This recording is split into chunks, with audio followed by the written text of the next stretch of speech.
لوگوں کے تانوں کی پرواہ مت. جب ایک چیز آپ کے بس میں نہیں ہے تو اس پہ سوچنا کیسا. یہ بھی ایک بہت بڑا نسخہ ہے سکون کا کہ جو چیز آپ کے اختیار میں نہیں ہے اس کے بارے میں سوچنا بند کر دو. دیکھو نوح علیہ الصلوۃ والسلام اپنے بیٹے کی ساری زندگی تربیت کرتے رہے مگر وہ کافر نکلا. آخری وقت میں نوح علیہ السلام کو اپنے بیٹے پر کتنا پیار آیا کہ میری کشتی میں سوار ہو جا.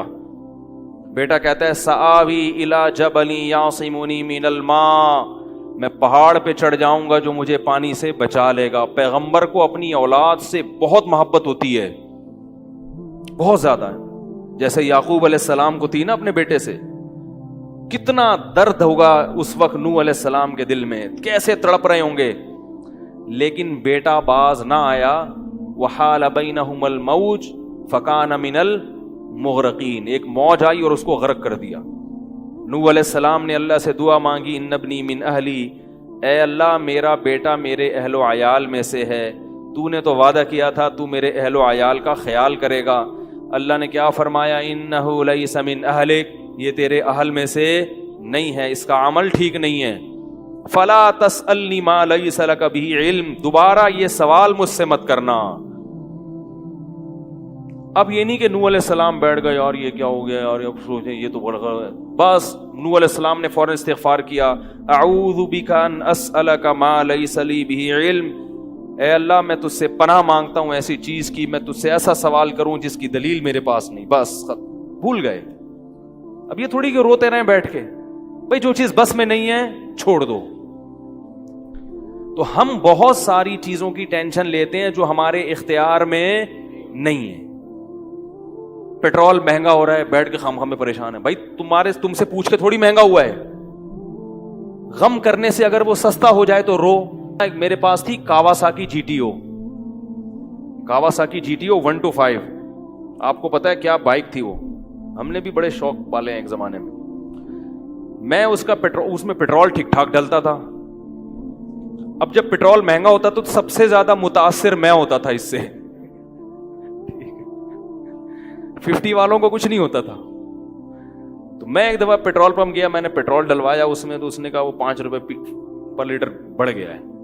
مجھے بڑا غصہ آیا. میں نے ساتھ والے سے کہا, میں نے کہا یار یہ کیا مذاق ہے یار, ہر تھوڑے دن کے بعد 5 روپے بڑھ رہا ہے, تو آپ کو غصہ نہیں آیا؟ اس نے کہا صرف میرے لیے تھوڑی بڑھ رہا ہے, پوری قوم کے لیے بڑھ رہا ہے نا. تو مجھے اس کی بات بڑی اچھی لگی. اس نے کہا میرے اکیلے کے لیے بڑھے تو مجھے غصہ ہے, سب کے لیے بڑھ رہا ہے تو چلو ٹھیک ہے. اس دن کے بعد سے اب تک پیٹرول بڑھنے پر مجھے غصہ نہیں آیا. میں یہی کہتا ہوں یار مجھے ٹینشن لینے سے کیا ملے گا.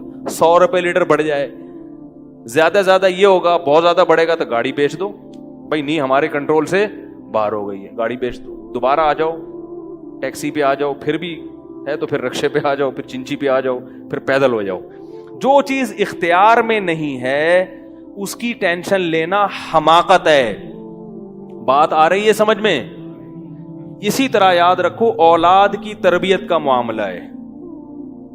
ہمارے ہاں جو لوگ نئے نئے دیندار بنتے ہیں یا پرانے بھی, وہ چاہتے ہیں میرا گھر 100% خلفائے راشدین جیسا بن جائے, جبکہ بیگم پہ کنٹرول نہیں ہوتا, وہ الگ سمت میں جا رہی ہوتی ہے. اب آپ نے ڈنڈا چلانا شروع کر دیا, بچے باغی ہونا شروع.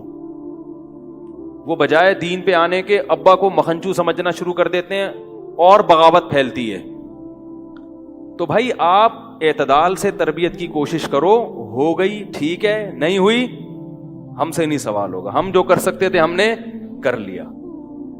تو ہم نے نا بہت ساری چیزیں, یہ ہو رہا ہے معاشرے میں غلط, یہ ہو رہا ہے, وہ والے وہ جماعت کیوں آ گئی, وہ جماعت کیوں آ گئی, وہ فلاں فرقہ کیوں بڑھ رہا ہے, یہ والے کی کم ہو رہے ہیں, وہ زور سے آمین کیوں کہہ رہے ہیں, وہ آہستہ آمین کیوں کہہ رہے ہیں, ٹھیک ہے نا, وہ رفع الیدین کیوں کر رہا ہے, وہ رفع کیوں نہیں کر رہا. میرا ایک اصول ہے, میں جب کسی ٹاپک پر بیان کرتا ہوں تو مجھے جب بھی کوئی ایسے اختلافی مسائل پر بیان ہوتا ہے نا, تو اکثر لوگوں کے پھر واٹس ایپ پہ میسج آنا شروع ہوتے ہیں, آپ نے جو یہ بیان کیا اس میں یہ والی بات, حالانکہ اس بات کا جواب اس میں موجود ہوتا ہے. تو میں پھر مزید جواب نہیں دیتا, میں کہتا ہوں پورا بیان سنیں. وہ پھر جواب بھیجتے ہیں کہ ہم نے پورا بیان سنا ہے. میں کہتا ہوں دوبارہ سنیں. کہتا ہے سنا تو ہے, مجھے جواب نہیں ملا, جبکہ مجھے پتا ہوتا ہے جواب اس میں ہے. میں کہتا ہوں پھر تیسری بار دوبارہ سنیں, کیونکہ اس سے زیادہ کہ ہم مکلف نہیں. اب یہی تھوڑی کہ ایک ہی چیز کو لے کے پھر وہی سوال وہی جواب وہی سوال وہی جواب. پبلک کے پاس تو ٹائم ہے, وہ تو کرتے رہیں گے اور آپ کی صلاحیتیں بیکار ضائع ہوتی رہیں گی. بھائی ہم نے ایک ٹاپک پر بات کی, پورا کور کیا اس کو, مجھے اچھی طرح معلوم ہے آپ کے ان تمام سوالات کا جواب اس میں موجود ہے. اب بار بار سوال کرو گے تو ہم نئے سرے سے جواب دے کے ٹائم ضائع. یہ ٹینشن ہے خام خواہ کی کیوں پالیں؟ ٹینشن پتہ ہے کیا ہوتی ہے؟ ٹینشن یہ ہوتی ہے کہ یار اتنی تفصیل سے میں نے بیان کیا پھر بھی لوگوں کی سمجھ میں نہیں آ رہا, ہائے یہ کیا یار, یہ کیا. اس سے آپ خام خواہ میں آپ کے سر کے بال غائب ہوتے رہیں گے. تو ہم یہی کہیں گے اے اللہ ہم سے جو ہو سکا تھا ہم نے کر دیا. اب سمجھ میں آنا سمجھانا کس کے بس میں ہے؟ اللہ کے بس. نبی کی بات سب کی سمجھ میں نہیں آئی, اور اللہ تعالیٰ نے نبی کو کتنی تسلیاں دی ہیں قرآن میں. نبی کو بار بار کہا کہ آپ جو سمجھا رہے ہیں پھر بھی یہ نہیں سمجھ رہے تو ٹینشن نہ لیں. کیوں؟ نبی کو اگر زیادہ ٹینشن ہوگی تو کام کون کرے گا؟ قرآن میں سینکڑوں آیتیں ہیں جو صرف تسلی پر مبنی ہیں, جن میں نبی کو کیا دی جا رہی ہے؟ تسلی. لعلک باخع نفسک علی آثارہم, کہیں ایسا نہ ہو کہ ان کی ہدایت کے پیچھے آپ کی جان ہی ہلاک ہو جائے, یعنی غم سے.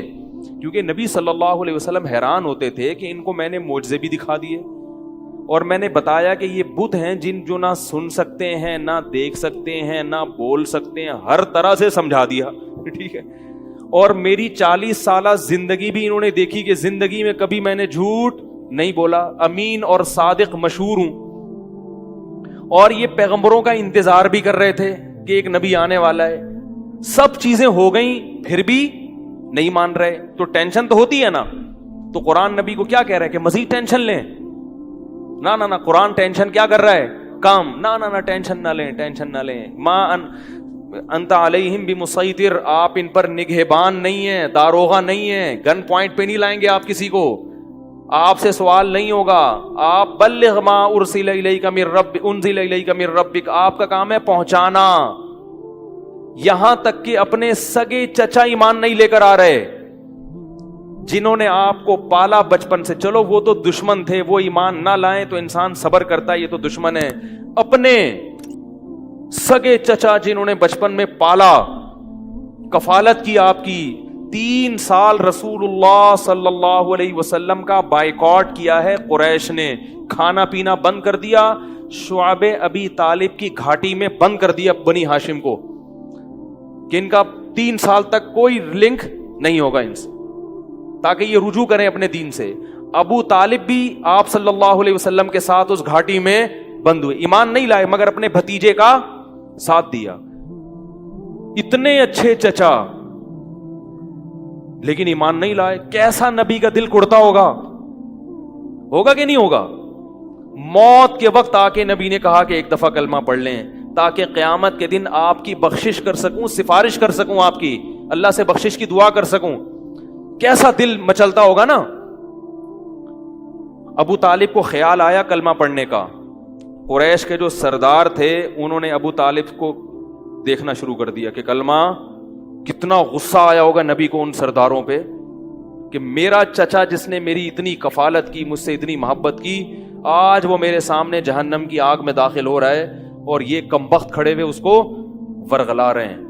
ابو طالب نے چند اشعار کہے کہ اگر مجھے یہ ڈر نہ ہوتا کہ عرب کہیں گے کہ ساری زندگی اسلام نہیں لایا, موت کے وقت موت کے ڈر سے باپ دادا کا دین چھوڑ دیا, یہ ڈر نہ ہوتا تو آئے محمد آج میں تیری آنکھیں کلمہ پڑھ کے ٹھنڈی کر دیتا.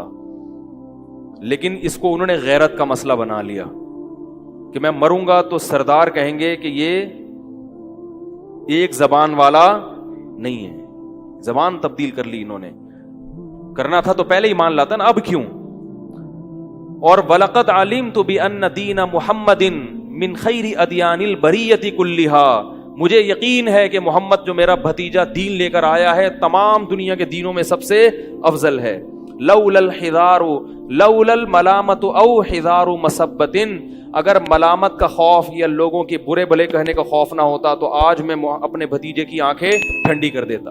کیسا دل کڑا ہوگا میرے بھائی, کیسا, جس کو جہنم کی آگ کا یقین ہے اور ان کو معلوم ہے کہ میرا چچا جہنم کی آگ میں داخل ہونے والا ہے, کیسا تڑپ رہے ہوں گے. اور ابو طالب کی آنکھیں بند ہو گئیں.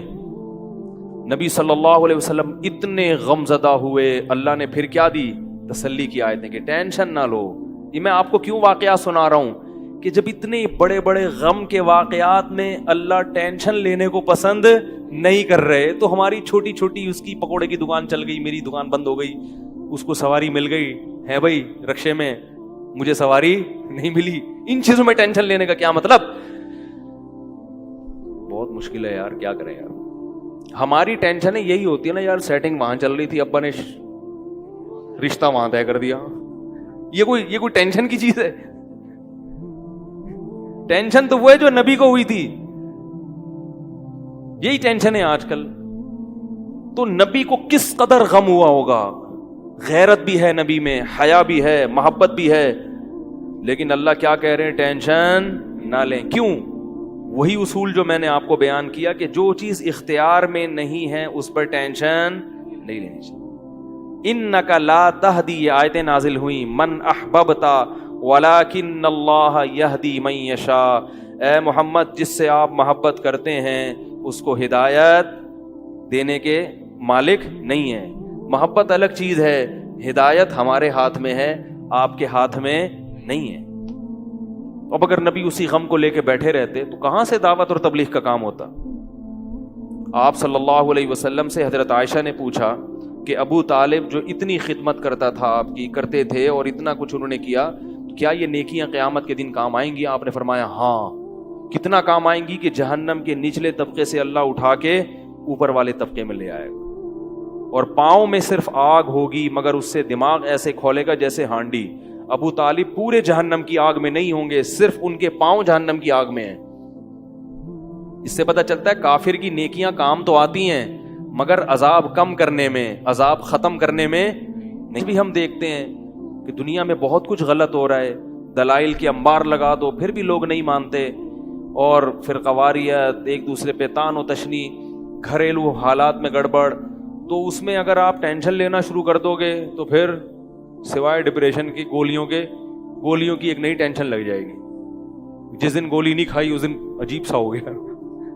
ڈپریشن کا مریض کو جس دن گولی نہ ملے وہ خود گولی کی طرح بن جاتا ہے. وہ پھر کئی لوگوں کو گولیاں کھانی پڑتی ہیں اس سے بات چیت کے بعد. تو اس لیے میرے بھائی دو چیزیں یاد رہیں گی, ایک نیند اور دوسرا ٹینشن. جتنا ہو سکے, پھر بھی اللہ کی طرف سے ہوتی ہے, ایسا نہیں ہے کہ ناممکن ہے 100% ہی ختم ہو جائے, یہ تو ممکن نہیں ہے, لیکن بہت سی چیزیں خود مسلط کی ہوئی ہیں.